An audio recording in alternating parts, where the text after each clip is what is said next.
Hello and welcome to the Lannan Centre podcast. I'm Aminata Forna, Director of the Lannan Centre at Georgetown University. This podcast features author Salman Rushdie in discussion with NPR's Razia Iqbal. This event took place before a live virtual audience on March 18th, 2021 as part of the Lannan Symposium, This Land. Greetings. I'm Daniel Shore, Professor of English at Georgetown and Director of the 2021 Lannan Symposium. Welcome to the third of 3 evening readings for the symposium, which is made possible by the generous endowment of the Lannan Foundation. The title of the symposium, This Land, will for many of us immediately evoke the lyrics of Woody Guthrie's best-known song, This Land is Your Land, which sings of the land that stretches from California to the New York Island. Yet, after the past year of plague and isolation, the title, to my ear, sounds an elegiac note. What does the this of this land refer to? The Lannan Center for Poetics and Social Practice lives at Georgetown University in Georgetown, Washington, D.C., on unceded Piscataway and Anacostan land. But our virtual format means we are not gathered together there today, this evening, or in any other shared space. The conversation you'll see on your screen tonight will take place across the Atlantic, and our audience is wiring in from far disparate lands perhaps as distant as the diameter of the globe itself. From 19th century notions of manifest destiny to the current global resurgence of blood and soil ethno-nationalism and the ongoing regimes of unchecked extraction and development, the dominant politics of the land have been massively destructive. This symposium and these nights are an opportunity to think together about a renovated politics of the land and about the role of literary art in building such a politics.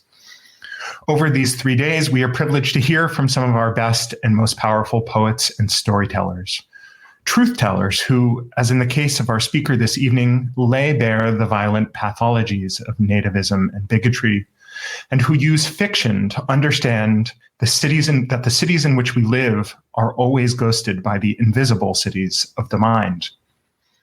We invite your participation in this conversation too. At the end of the evening, there will be 15 minutes for audience Q&A. Please submit your questions through the Ask a Question tab, which you'll see below your video feed on your screen. I'm so pleased to introduce our interviewer for this evening, Razia Iqbal, who presents NewsHour for the BBC.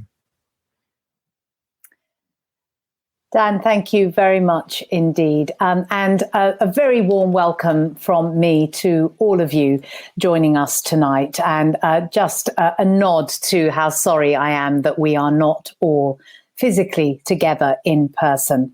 It is a huge pleasure, as it always is for me. I have interviewed Salman Rushdie many times, but it is a huge pleasure tonight, given the subject matter that we're going to be talking about, to be in conversation with Salman. He is a writer who has literally changed what is possible in the English language, a writer whose work I have avidly followed and admired ever since Midnight's Children.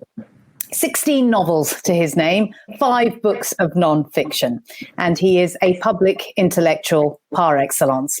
Good evening, Salman, from London. Yeah, hello from over here. How are you? I'm not so bad, thank you. I'm not so bad. Good. Broadly speaking, as Dan was just saying, Salman, that, we're talking about this conversation is taking place against a backdrop of a very large kind of arc, This Land. So given that Dan evoked Woody Guthrie, I want to ask you, Woody Guthrie, Bob Dylan, which version? Which one do you love? Because I know you're a very big Dylan fan. No, I think the Guthrie version is the song. And I actually had the good fortune once to be in Tulsa, Oklahoma, where they have the Woody Guthrie Museum. And to see actually the manuscript of the song scrawled in his own hand. So yeah, I mean it's a very powerful song, and I think of course 100,000 people have recorded it after Woody Guthrie, including Mr. Dylan. But in spite of his Nobel Prize, I prefer the woody. Well, let's talk about the idea of belonging to a land. I mean, it comes up in so much of the novels that you've written, and indeed it comes up in a lot of your nonfiction essays too. And we'll talk a little bit about your latest novel, Quixote, just because it's so much rooted in the United States. But you've lived in the United States now for 20 years, and you were born in India, of course, but also were educated in England. Just tell me a little bit about what you think about the land that you're in now. 20 years is a long time. You must feel very invested in it. Yeah, and I think, well, first of all, I should say that just the subject of land, of territory, of the ground that the work stands on, has always been very, very important to me. In fact, until I have a really clear sense of where exactly a piece of work is going to take place, I can't start. The wheels don't have anything to grip on. So the choice of land is really the first choice that I make. And I think it has something to do with having spent a lot of my life as a migrant, as an immigrant, first in England and then in America, where you can't take the land for granted. If you are born and raised in a place, then it's just there. It's just there under your feet, and you have it. But if you come to it from elsewhere, first of all, you have the memory of another land, and then you have to begin to be able to trust the land that you're standing on, which can be treacherous. So I mean, that in general is a feeling that I have very strongly whenever I sit down to write anything. And the truth is, after I came to live in New York, the first thing I ever wrote about America was a novel exclusively set in New York in one particular summer, which was, as it happened, the last summer of the 20th century, and I didn't feel able to have a broader canvas than that. I thought that this turf, Manhattan Island, I can write about that, and I can write a novel of arrival. What I knew that I could not write was the kind of novel that somebody who was a born and raised New Yorker would write. I would not try to write Don DeLillo's novels, for example. Somebody for whom New York has a lifetime of meaning.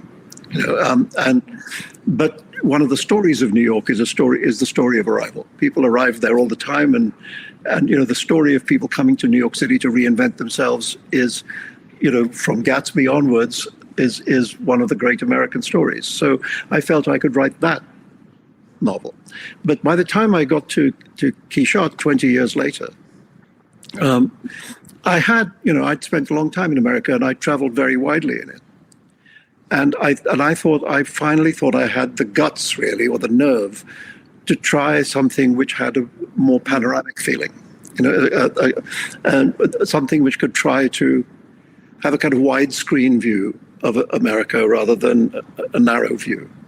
Well, I want to talk about what is essentially a road novel. Quixote is a road novel, if you like, in the way that I'm sure road movies are films that you're interested in. You're a real film buff too. But before we get to that, I'm interested in the backdrop to this novel, because it does feel to me that it is shot through with the three places that are your places, if you like, England, the United States and India. And all three of these places are at an inflection point in their political history. And if you like, they're going through kind of political trauma. I wonder if you'll reflect for us on that, because it feels particularly prescient and important. Well, India, I think just last week, got downgraded by various people who study these things from being the world's largest democracy to being not really that anymore. And that slippage away from what people in India used to be very proud of, that phrase, the world's largest democracy, was used with great pride on all sides of the political spectrum.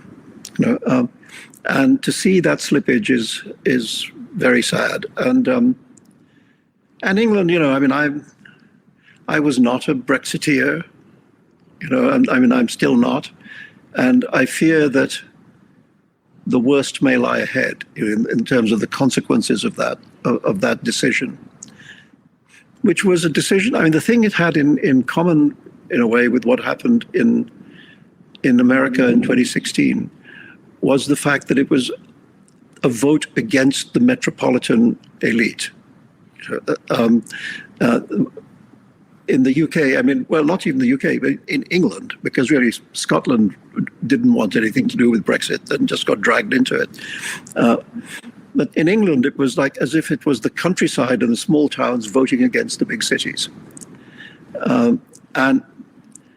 And then the Trump phenomenon is probably too much has been said about that. And I deliberately left his name out of my book because I didn't want his name in my book. But the one thing I thought that the three have sort of in common is that in each case, a political leader or a political party invents a fiction of the past in order to justify actions in the present. So in India, Mr. Modi's administration invents a kind of Hindu golden age, which predates the Islamic invasions, and creates a kind of Muslims bad, Hindus good rhetoric, which allows for certain kinds of bigotry in the present towards religious minorities. In England, the Brexit gang invents a golden age of England, which existed before all these inconvenient foreigners got there, and suggests that if you could just get rid of the inconvenient foreigners, that golden age would return. And which is an argument which leaves out certain significant details, such as the British Empire. and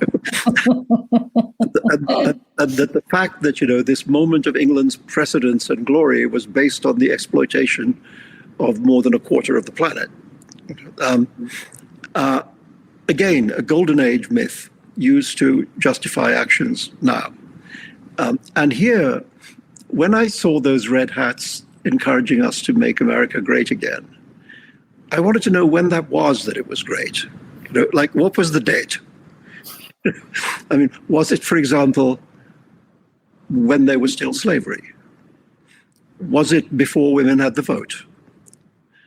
Was it before the civil rights reforms? Was it before feminism?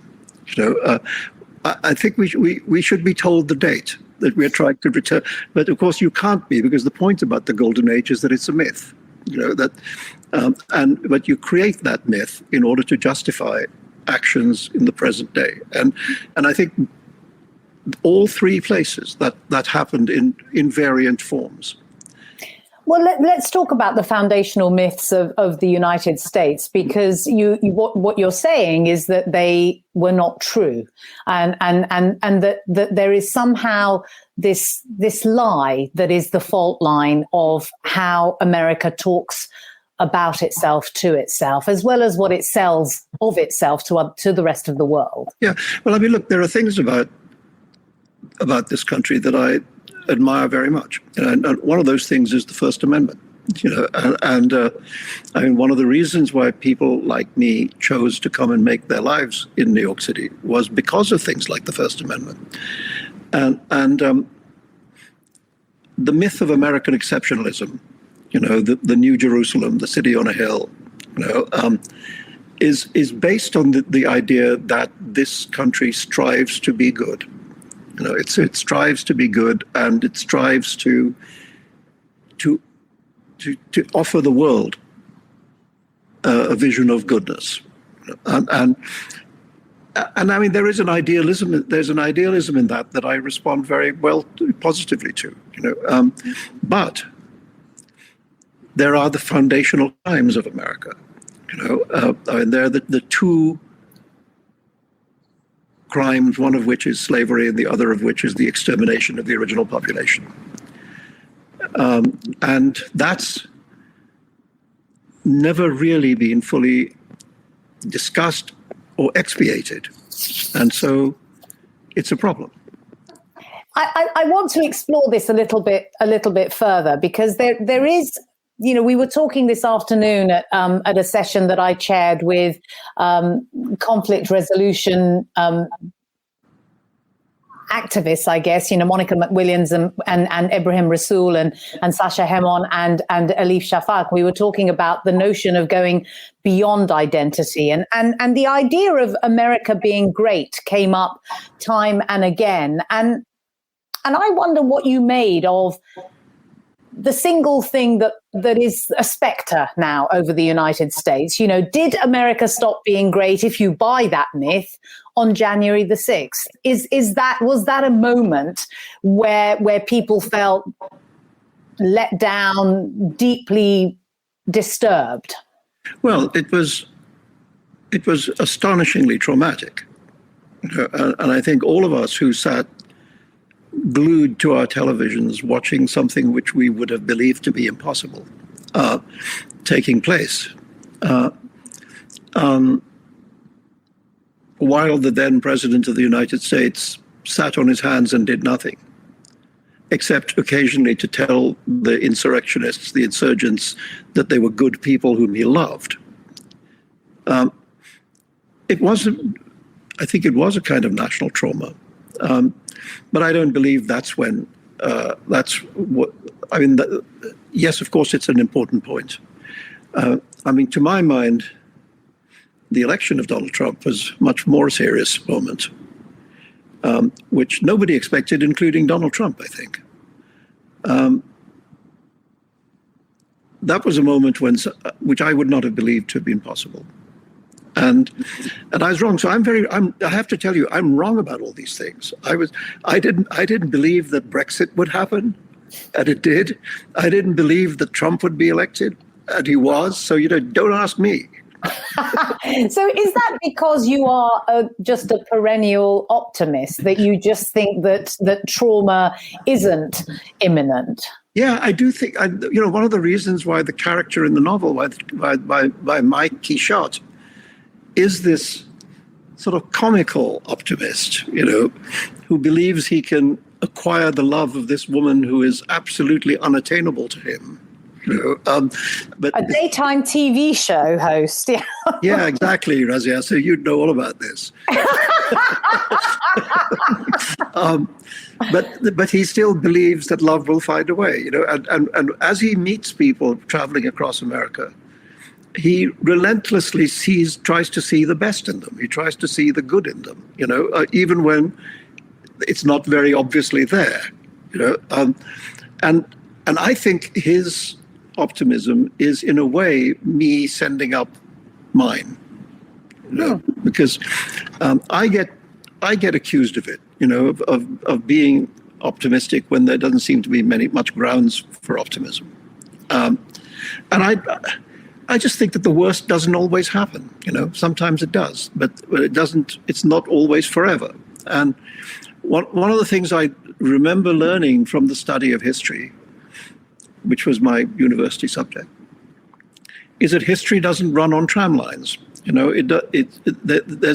History is not inevitable. It's not so that because a certain thing is taking place now, that kind of thing will go on happening. Inevitably. What history in fact does is take very unexpected, very radical Knight's moves all the time, and the only thing you can say with any confidence about history is that it will surprise you. It may surprise you by being worse than you expect, but it can also surprise you by being better than you expect. Well, let's talk about. You say that that there is this character Quixote and his imaginary son Sancho are traveling across the United States, and some terrible things do happen to them, and there is this moment which I would love for you just to kind of outline the story for us, because they encounter nothing short of racism in a place called beautiful Kansas. So tell us a little bit about that. Well, I just thought it would be completely wrong to write a novel about a journey across Middle America and pretend that racism didn't exist. And it would be wrong for them not to encounter anything that could be called prejudice. And so they do 3 or 4 times in the book. Sometimes it's just verbal, and sometimes it's worse than that. And Beautiful is a town in Kansas that doesn't exist. But the town that does exist is a town called Olathe in Kansas, which, as it happens, is a Native American word meaning beautiful. So I changed it just a little bit. And the reason is that there's a moment in the novel when they're in this town and in a bar, and a kind of crazy guy comes in with a gun and shoots a couple of Indian American men, and one of them dies and one of them doesn't. And something like this actually did happen in the real life town. And I remembered seeing an interview on television with the widow of the man who had died, who had been killed. And she talked very movingly about how they'd lived there a long time. And I mean, he was a software engineer, and they'd lived there a long time. Their children had been born and raised there, and they thought of themselves as belonging, their land. And she then said at the end of it, but now I have to ask myself, is there a place for us here? And that sentence went very deep. And actually, in the novel, there's a character who asks that question. Is there a place for us here? Which came from that lady. And when you say that sentence went very deep, I wonder to what extent you, not just as an observer, but you yourself have encountered a sense of not being embraced by America. And I think, I don't have any complaints, really. I think it's been, apart from book critics at the New York Times, I think it's been fine. I mean, I want you, for those people who haven't read Quixote, it's interesting getting that little snippet and the kind of roots of that particular bit of dialogue appearing in the novel, but just outline for us this story that is 2 stories, really, a story within a story, and the germ of it for you, reading Cervantes' Quixote, and how the connection between that and wanting to write this road novel. Yeah, well, I mean, the thing is, I'd had an idea for a road book before I had this idea, and in fact, I thought it might be a nonfiction book. I thought there might be me making the journey, and in a kind of Tocqueville sort of way, trying to experience America and write it down, and in the end I thought that that's not my best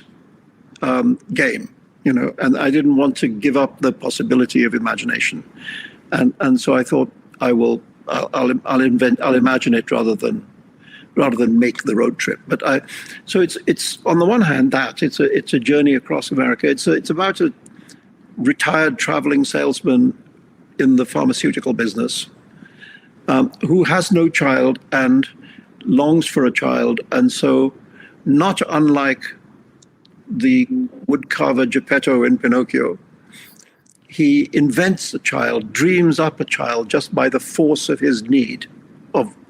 And then this kid appears in the passenger seat of the car and as a teenager, and becomes his sort of sidekick across the country. And the target is love. The target is that he's obsessed with television, and he's become in particular obsessed with a particular television star, also of Indian origin,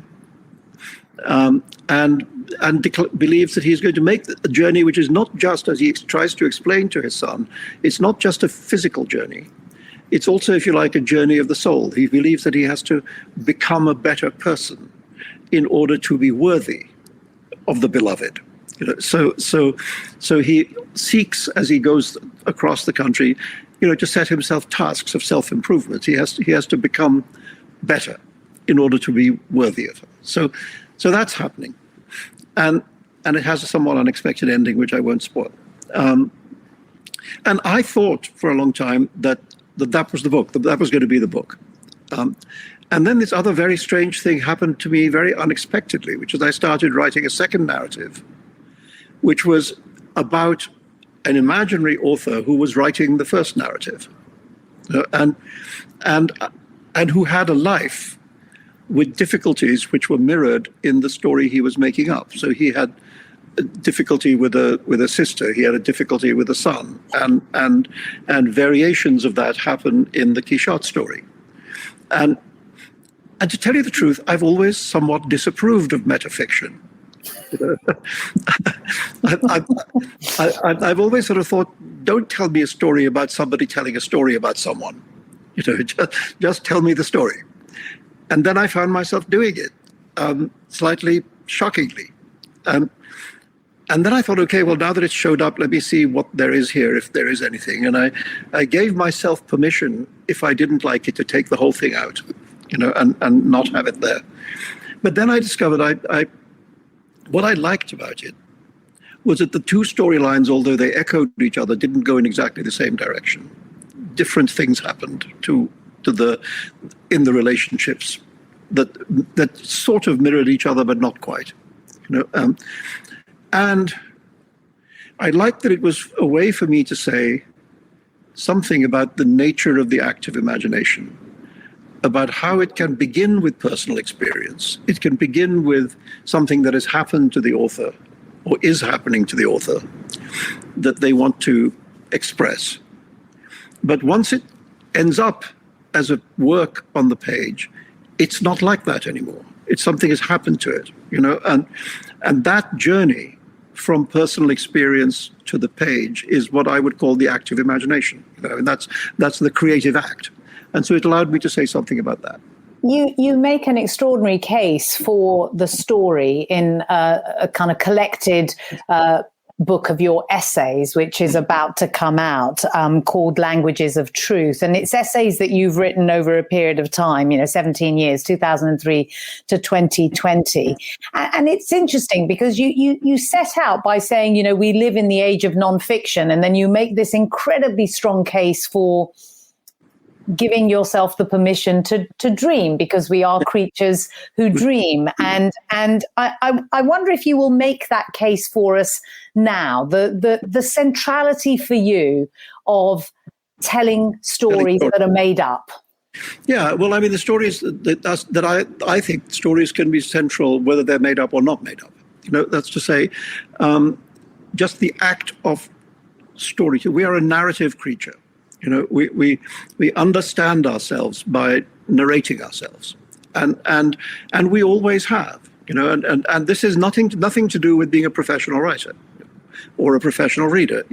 It's to do with everybody. That's to say, as I said in that book that you mentioned, the essays book, very soon after children are born, one of the first needs they have is to be told a story. That of course they want to be loved and feel safe and fed, all those things. But once those needs are satisfied, they say, "Tell me a story." And as one of the ways we bring our children up and educate them is by telling them stories, which can sometimes be stories from books, but they can also be family stories. They can be stories of the family they've been born into. So that they understand and know that family. And the way I have always thought of it is that we live in these concentric circles of stories. That the family has family stories. Outside the family, the community has community stories. The city has stories of the city. The country has national stories. And all these circles of stories, we live within, and they tell us who we are, and they always have. This is not news, but so I feel, I've often used this phrase that man is the storytelling animal, that we are the only creature on earth that does this thing, that tells itself stories to understand the kind of creature that it is, and so I think that the act of story, the act of telling and receiving story, is absolutely central to our nature as human beings, and that's my case.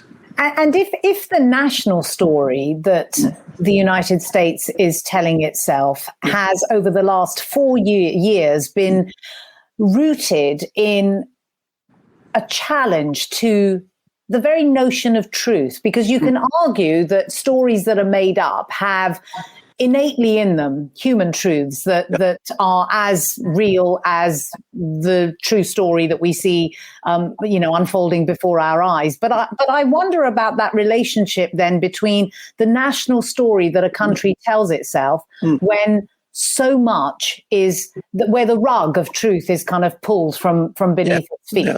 It's a very, very important question, because what I think is that this kind of world of story creates for all of us what you might call our picture of the world, and we live in that picture, and it has a frame, and we live in it, and that's another word for that is sanity. That we understand the world in which we live in a certain way. If somebody smashes the picture, then we don't have any way to understand the world anymore. And one word for that is insanity. And I think something very like that at the national scale happened in this country in the last 4 years. Well, now more than 4 years. There was I'm going to now badly misquote Margaret Atwood, but she wrote a piece that I read about this question, about the difference between fiction and lies. Because there are people, and I've had it happen to me too, who say, why do you make things up at a time when everybody's lying about everything? Aren't you just making it worse to make up things? And she argued, I'm going to paraphrase it, so let me not blame her for the following argument, but the argument was that in many ways fiction and lies are antithetical to each other, because the purpose of fiction, as you said, really is to move towards a kind of truth. Is to reveal truths about human nature and human society. What we're like, what we do to each other, how we are with each other. Literature tries to reveal that. Whereas what lies try to do is to obscure truth. So in many ways, fiction and lies are the opposite of each other. And it makes, I think, fiction unusually significant and helpful in a moment when everybody's lying their heads off. Because the experience of reading a good book is to renew a kind of confidence in the truth. That you read a book that is good and that you like, and you say, yes, this is how it is. You agree with the book about the nature of the world. And since I think one of the things that's really important in the next years, in this land and in the others that we've mentioned, is to reconstruct some kind of idea of the truth in which people have faith. Confidence, not faith as in religious belief, but faith as in we can stand on this ground and it won't crack beneath us. I think literature has a role to play in that.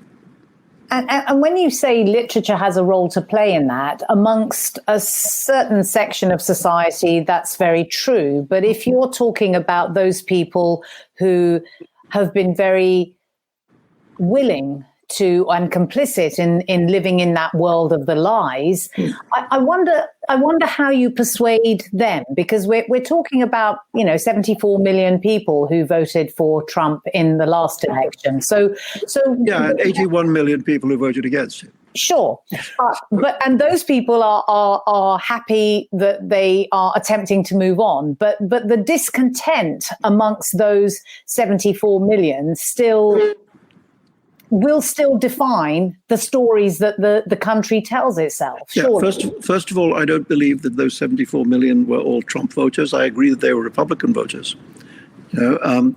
But there's already, I think, an enormous diminishing of Trump's power. And even in simple things like, are you going to take the vaccine or not? There are people who were Trump voters who say that they don't want to because it's some kind of social control by left-wingers. And even when Trump went on television to encourage people to take the vaccine and to tell them that it was safe and a good thing, QAnon replied by saying that his appearance was a fake. That it was a very good fake, but it was a fake. It wasn't really him, and it wasn't really what he was saying. So people are tying themselves in knots. My view is that when a cult leader falls, the cult doesn't hold together. This may be another example of my ludicrous optimism. I was just going to jump in there and say, I'm sure this is where this is coming from. My forecast, and I've been wrong about everything, so I say that to be clear, is that he will be a diminishing force in the next years, not anything like the force he has been. And those 74 million may or may not continue to vote Republican. The Republican Party seems to be trying very hard to tear itself apart, which is the traditional Democrat Party role. It's usually the Democrats who form the circular firing squad. But right now it appears to be happening on the Republican side of the fence. So I don't know. I just feel that things may not be as bad as you think. Okay, well, indulge me for a moment then, because let's just assume that they are as bad as they have been, in that those people who still feel voiceless and live and see themselves as American as the ones who have won this time round. I just wonder what you would say to them if you were Kishot traveling across the United States and encountered these people who still feel unheard, who still feel that their interests are not being considered. How would you talk to them? Well, you see, I think that's exactly right. I think there's two kinds of Republican voter. One is that kind, the kind that believes itself to be disenfranchised and unheard. The other kind is a racist, bigoted, white supremacist, neo-fascist. And I wouldn't presume to say what the balance between those two kinds of Republican voters is. To the first kind, I think you have to speak very seriously, and you have to say, and I think Biden may be uniquely qualified to say it as a member of a blue-collar background and somebody who knows very well about deprivation and tragedy and loss. He may actually be very well suited to say, we hear you, and it's important to say that. The other lot, I don't particularly want to make friends with those people. There are people in politics, there are people you just have to defeat. There are people you have to win over, and there are people you have to defeat. And I think if you want a long-term government by the Democrats, you have to win over one group and defeat the other. Okay, but those who are defeated, I mean, I completely see your point, but those who are defeated can quite easily be sufficiently disgruntled to create the kind of violence that we saw on January the 6th. Yeah, well, it's become a very violent and dangerous country. That's where we live. It doesn't mean that you appease people because of their violence and dangerousness. That's the wrong way to do it. The lesson of the school playground is that you don't give in to bullies. Otherwise you get bullied more. I completely see why you're saying that. I mean, not least because you were bullied when you were at school, when you were at rugby. I wonder, though, what it is that you think will happen to those people. It's not just about appeasing them. I don't know. Don't ask me to be a prophet. Okay. Okay. In my life, I've had some difficulty with prophets, and I'm not applying for the job. Okay. We're gonna move on. I'm gonna turn to some questions because it's very interesting that one of the things that you said about the thing that you admire about the United States, among the things that you admire, is the First Amendment. There have been quite a few questions about the First Amendment and cancel culture. As a First Amendment lover, what do you make of the cancel culture charges from the right? Well, I think right now it's a charge that the right throws at the left and the left throws at the right. I think, both sides use this kind of slogan to attack each other. So look, I'm in favor of a society in which people disagree strongly. I think that one of the images of democracy I've always had is of a market square in which people are having arguments. And I've said often that democracy is not a tea party. It's a quarrel, and the quarrel is in many ways never resolved. But the ability to have the quarrel is what I would call freedom. Because in authoritarian societies, the first thing that happens is to shut down debate and dispute. And for the leadership to say, we will tell you how to think. So that ability to disagree, sometimes profoundly disagree, is very important.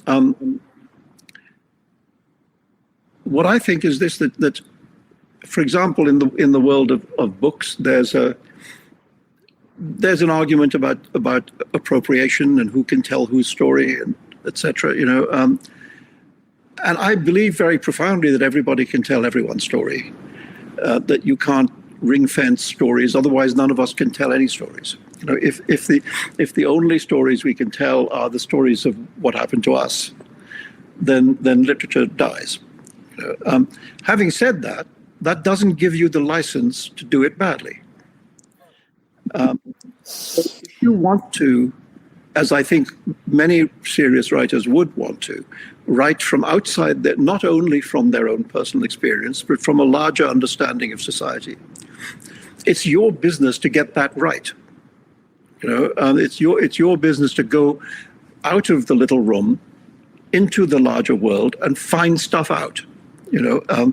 I've always thought that there is an aspect of fiction which is related to journalism. That it's not just about making things up; it's also about finding things out.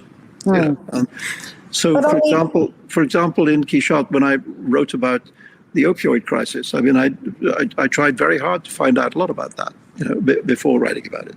And if you don't do it right, it is perfectly legitimate for people to call you out on that, and to say that what you've said is garbage. So that argument, I think, is absolutely fair and proper. What I think is not fair and proper is to tell people they don't have the right to material. Sure, but let me just pick you up on the issue of cancel culture, because there is, you say that vigorous disagreement is perfectly fine. But what about if that spills over into hate speech? Because the First Amendment would be used to justify that too. And how? The First Amendment it doesn't justify all hate speech. It draws the line in a different place than, for example, English law does. So English law has the Race Relations Act. So it's illegal to make racist remarks in theory, and you can be prosecuted for it. The First Amendment draws it in a different place, but that's an argument we could have. You've kind of alluded to this a little already, but here's a question about the resurgence of nationalism. Many nations around the world, including the US, the UK and India, seem to be having a resurgence of nationalism. Do you think that it's a trend that will continue, and what can be done to stop it? Well, you see, I think there's a mistake of of naming here, because I don't see what's happening on the far right in the United States as being nationalism. I see it as being white supremacism. So in that sense, the argument isn't against, the correct argument is not against nationalism, but against the white sense that they are the people who define and run the idea of the nation. And I think much the same thing about elsewhere. I think much the same thing about India. I think what is called Hindu nationalism is an attempt to rewrite the secular constitution of India into being a Hindu nation in which all other religions become, if you like, second-class citizens. And the argument, therefore, is not about the nation, it's about who has the power to define the nation, right? And so I don't consider that to be nationalism. And I think we need a better word. And for me in this country, the better term is white supremacist politics, and that's what I think is going on. And when let's just stay with the United States for a moment, then, if that's what you think is going on, and you're not the only person who thinks that, what is it that you think needs to happen? I mean, you've already said that you're not interested in speaking to those people with whom you would have nothing in common. It's just important that they're defeated politically. But if that becomes a strain in the culture, as opposed to defeating somebody politically, that's one thing. But I wonder how the country tells itself how to deal with it as a story. Well, what's happening, and I think one of the reasons why there is this rise in white supremacist activity, is that the demographics of America are changing. First of all, within, I can't remember, a short period of time, the non-white population of the United States will be larger than the white population. And it will be that country, not this one. And the arrival, or the imminent arrival of that country, is panicking some people on the white supremacist side of the fence. So the other thing that's happening is urbanization. And people are moving out of rural areas into suburbs and into cities. And what happens as that happens is that their politics get more liberal. And this also is evident to the right wing. And they see that they lose the popular vote in almost every election now. And so their only solution to this is to try and suppress the vote. So basically, there are two very large-scale forces taking place, phenomena taking place in America. One is the change of the racial composition of the country, and the other is the change of where people live and how they think when they live there. And both those things move away from the far right, and it makes the far right afraid. And that fear, I think, is the driving force of this activity.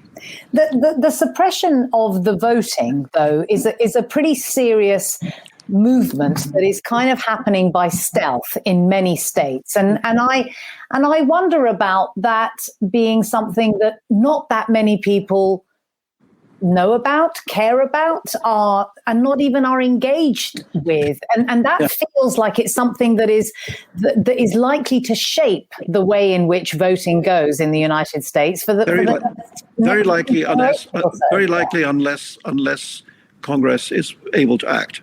I think what happened in Georgia, where Stacey Abrams largely was able to mobilize the black vote in a way that it had never been mobilized before, and overcame all the attempts by the Republicans who ruled the state up to that point to suppress the vote, and it resulted in a victory in the presidential election and in both the Senate elections. So it's possible if you can show. You're quite right that this is not thought of enough by enough people, but when you can make people aware, you can galvanize people, they can move heaven and earth to overcome that. Right now, I think, Biden's first 2 years are crucial, and one of the most important things, which we will soon see, is whether it's possible to repass the Voting Rights Act. And if that is successful, it will undo a lot of these state attempts to limit voting. If it fails, then I think we're in some trouble. That's true. I'm interested in how much this conversation has focused on just democracy, because I read a really shocking statistic from political scientist Yascha Mounk saying that fewer than a third people in the United States believe that it's essential to live in a democracy. And we're talking about millennials. So we're talking about young people who don't think it's essential to live in a democracy. I wonder what you make of that. Well, I remember at some point during the Trump era, a survey, an opinion survey of mainly of Republican voters, I think only of Republican voters, people who had voted Republican.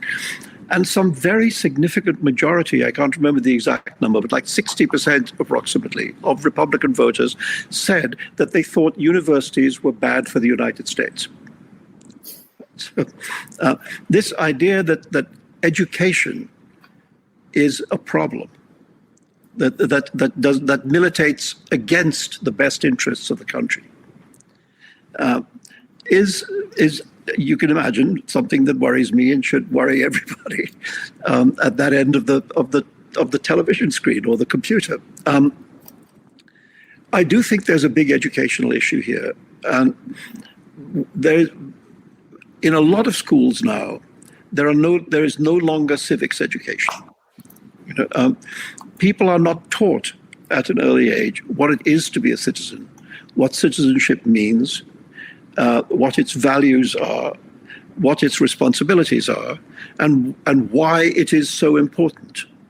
And I think one of the things I'd like to see, and I hope might happen in these few years that we have, to do something, is that there can be a change in educational emphasis back towards teaching civics, because I think if you said rightly that this is a problem located in young people, and if young people can once again be given the educational tools they need to understand the value. Winston Churchill famously said that democracy was the worst system there was, except for all the others. I'm reminded now of a fantastic essay in this latest book of yours, where you recount the Penn Congress of 1986, over which Norman Mailer presided, and you describe this heavyweight prize fight between Saul Bellow and Günter Grass, and Grass ordered you to say something, to weigh in. I don't know how old you were when I was pretty young. I was 38 or something. And I think one of the things that you said was, why did so many American writers abdicate the task of taking on the subject of America's immense power in the world? And Bellow rather imperiously said, we don't have tasks, we have inspirations. Yeah. Which is just fantastic. But I wonder if you will reflect on your younger self asking that question under pressure by Günter Grass, but what you think about that now, because I suspect there's a part of you that probably agrees with Bellow. Yeah, no, it did. There is, and I think I said it in that essay. I think I've come around to understanding his very Olympian remark. And having some sympathy with it. I also think what's happening in American literature is different now, because I think that the most interesting work being done in American literature right now is being done either by immigrant writers or by African-American writers. And it's that they're in some way taking the narrative of American literature and rewriting it. So if you have writers like, I don't know, Jesmyn Ward, Tracy K. Smith, Natasha Trethewey, Ta-Nehisi Coates, any number of them, and then add to that writers who have come to, they or their families have come to this country from everywhere. You know, you have Viet Thanh Nguyen or Jhumpa Lahiri or Junot Diaz or etc. You have this extraordinary generation of writers who are not from the center, you know, that center which both Bellow and Mailer occupied, you know, along with a bunch of other men, you know, Roth, Styron, Vonnegut, writers, all of whom I admire, you know. But what's happening is that the narrative, which was controlled by white male Americans, with occasional interventions by, you know, Susan Sontag or Mary McCarthy or whoever it may be, is being remade. And I think one of the colossal figures in this is Toni Morrison, because I think an enormous amount of the black writers working now would accept the description of themselves as being to some degree the children of Toni Morrison. You know, somebody who opened doors and made a whole world of literature possible. And in that respect, the land really has changed. It really has shifted. Yes, I believe it has. And so I think that the argument that I was making back at the Penn Congress about why don't American writers look at American power, I think that's no longer true. I think American writers do look at American power both inside America and outside it. And I also agree with Saul Bellow that we don't have responsibilities, we have imaginations. You know, and I think the only responsibility I feel, more or less, at this advanced age is to my imagination. What a fantastic note on which to end. Salman Rushdie, thank you so much for joining us. Thank you, everyone, for your questions. And my thanks to Georgetown University and the Lannan Center. Thanks, everyone, for being with us. Thank you. Thanks a lot. Bye. You've been listening to Salman Rushdie talking to journalist Razia Iqbal as part of the Lannan Centre's Spring Symposium. To find out more about the symposium and other events, or to listen to past episodes, visit lannan.georgetown.edu. For now, and from me, Aminata Fauna, goodbye.